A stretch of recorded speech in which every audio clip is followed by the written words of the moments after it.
The sound of the key turning in the lock was the first tremor. Not my key, hers. But not Claire. This was the heavy, intentional movement of her mother, Eleanor.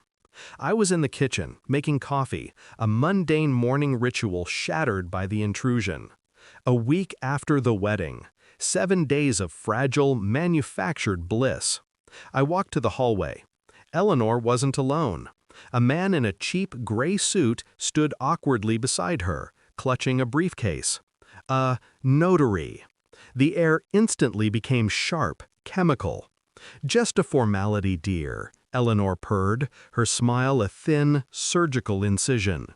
She gestured to the man. "Mr. Davies is here with a post-nuptial agreement. Now that you and Claire are official, we need to tidy up a few financial loose ends." Post-nuptial. A chilling certainty washed over me. I had kept the inheritance secret, a cold, strategic silence maintained even through the vows. 3 estates, my grandmother's quiet, massive gift, my fortress. I remembered the internal debate, the tiny voice of caution that had whispered, "Wait." Thank God I listened. The conflict was no longer abstract suspicion. It was a man with a briefcase standing in my new home. I didn't panic. My mind immediately went cold. A predator doesn't show its teeth until the trap is sprung. "Where is Claire?" I asked, my voice flat. "Running errands," Eleanor dismissed. Her eyes flickered, an almost imperceptible giveaway. Orchestration. This was a setup, timed precisely, with Claire conveniently absent. I led them to the living room. I didn't offer a seat. I maintained the distance. They thought I was a comfortable salaryman, easily managed. They wanted a slice of my life, my stability. They didn't know the size of the cake I was concealing. They didn't know the 3 houses existed. Eleanor slid the document across the coffee table.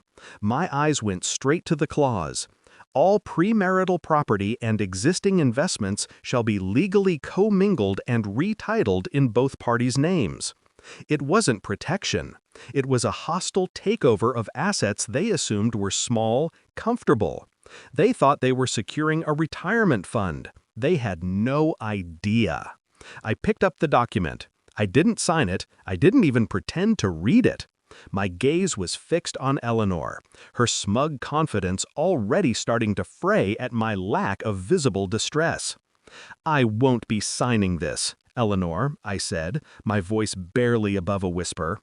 "It's for Claire's security," she snapped, dropping the pretense. I let out a slow, deliberate breath. Then I pulled out my phone.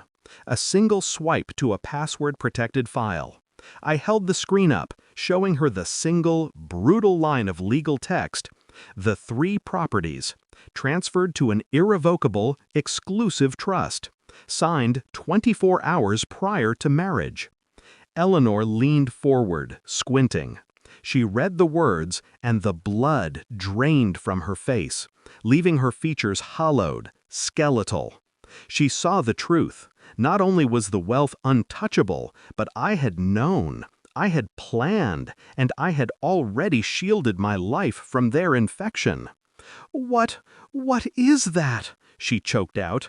"This is the security, Eleanor," I said, my voice ringing with finality. "And it confirms one thing you overlooked." I looked toward the door, knowing Claire was likely arriving now, ready for her dramatic entrance. I didn't care. "You married a lie," I stated, addressing the silent betrayal in the room, "and I am walking away with what is mine." I put the phone in my pocket. I grabbed my pre-packed essential bag by the door. I didn't look back at the pale notary or the ruined, gasping face of the mother-in-law. They were already irrelevant. Claire would find them like that. She would find the wreckage of their failed greed. I stepped out and locked the door. I left the key in the lock, a quiet, final insult. My heart was steady. The world was cold, but clean. I had traded a week of lies for a lifetime of control. The 3 estates were waiting.